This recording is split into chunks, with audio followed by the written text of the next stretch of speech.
And there's chimps doing that. This particular, now, I think, if I remember correctly, I think it's right. This is a really cool picture because I think this chimps don't like snakes, by the way. So for example, if you take a chimp that's never seen a snake and you show it a snake, it is not happy. It will get the hell away from that snake. If you bring a chimp anesthetized into a room full of chimps, the chimps will all get away from that and then look at the body. They don't like that either. And if you bring a big snake into a chimp cage, even if the chimps have never seen it, like they'll get away from it and then stare at it. And chimps out in the wild, if they see a big snake, they'll stand there and they have a noise that means something like, holy crap, that's a big snake, you know. It actually means that technically, and I'll tell you why in a minute. But they stand away from it, and then they make this noise, which means, oh my God, look at the snake. And then they'll stand there for like 24 hours looking at the snake. And so the snakes are really, they're super stimuli for chimpanzees, so that's pretty interesting. And this chimp seemed to learn how to take this dead snake and go scare other chimps with it, and that was... that was partly how he established his authority. And, you know, and well, there's a threat, and like if I was you and I was around that chimp, I would take that threat seriously because those things are no joke, man. And you see the same thing here with I don't remember what kind of monkey that is, but they're engaged in agonistic behavior. And so, and there has been, by the way, there has been recent research showing that in higher order primates, that there is snake detection circuitry that's built into them, right? So it's not learned. It's not learned. It's deeper than that. Now, for a long time, psychologists knew for a long time that I could make you afraid in a conditioning experiment much faster using a snake or a picture of a snake than a gun or a picture of a gun. So we can learn fear to snakes very rapidly, spiders as well. And so then people thought, well, maybe we were prepared to develop fear to snakes or spiders, that sort of thing. But the more recent research has indicated that it's more than just prepared, is that we have the detection circuitry built right into us. And, well, it's because, well, why wouldn't we? That's really the issue. It's like, it's not really that much of a surprise, unless you think of human beings as a blank slate.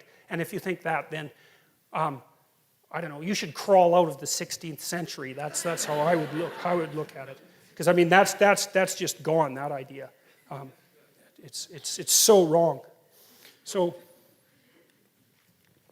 maybe you can think about this as a dominance hierarchy, but wolves look for credibility and competence as well, and chimpanzees don't like brutal tyrants, and so we'll talk about it as the hierarchy of authority. And so, well, this is kind of how it starts to develop. You know, you see, well, these girls are negotiating the domestic environment here, and how to behave properly, and how to share, and all that, and take turns, and so they're negotiating the hierarchy of authority. And if you're good at reciprocity, it's sometimes you're the authority and sometimes the other person is the authority. That's fair play, right? And so these boys are doing the same thing, and you see they're all smiling away. And so it looks like aggressive behavior, and people who are not very attentive and who are paranoid and who don't like human beings can confuse this with aggression, and they forbid it at schools, which is, you know, I know when my kids were going to school, for example, this was quite a while ago now, they were forbidden to pick up snow on the off chance they might throw a snowball. And we know how terrible that is. So what I told my son is that he was perfectly welcome to pelt any teacher he wanted to in the back of the head with a snowball, as long as he was willing to suffer the consequences of doing it.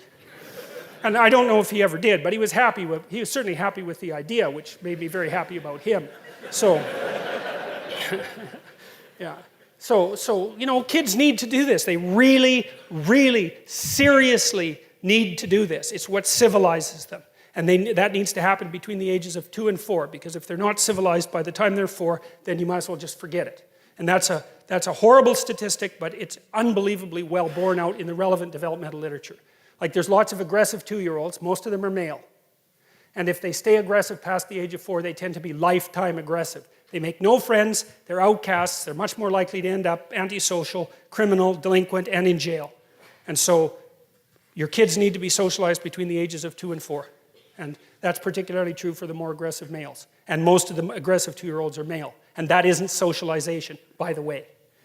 So there's a more abstract representation of the same sort of thing. And I'm trying to make the case that the that the hierarchy of authority emerges out of a game-like matrix, an underlying game-like matrix. And that's one of the things that's so brilliant about Jean Piaget.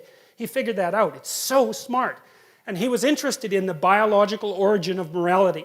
And he identified it, he traced the origin to play and the emergence of morality out of play.